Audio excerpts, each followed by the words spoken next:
আজকের রান্না তেঁতুল দিয়ে লোটে মাছের টক। লোটে মাছে সর্ষের তেল, লবণ, হলুদ মেখে 10 মিনিট রেখে দেব। এবার একটা বাটিতে জলের মধ্যে পরিমাণ মতো তেঁতুল গুলে নেব। কড়াই গরম হলে তাতে দিয়ে দেব সর্ষের তেল। এবার তেলের মধ্যে ফোড়নের জন্য দেব 2টো শুকনো লঙ্কা আর 5 ফোড়ন। তারপর দেব মেখে রাখা মাছগুলো। দিয়ে 2 থেকে 3 বার নেড়ে নেব। এবার দিয়ে দিচ্ছি গুলে রাখা তেঁতুলের জল। দিয়ে দেওয়ার পর লবণ আর হলুদ দিতে ভুলবেন না। ঠিক এইভাবেই 5 থেকে 7 মিনিট মিডিয়াম আঁচে ফুটিয়ে নেব।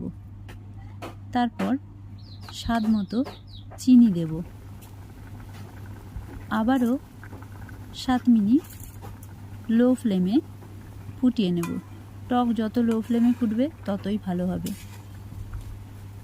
তারপরে কিন্তু তৈরি লোটে মাছের টক।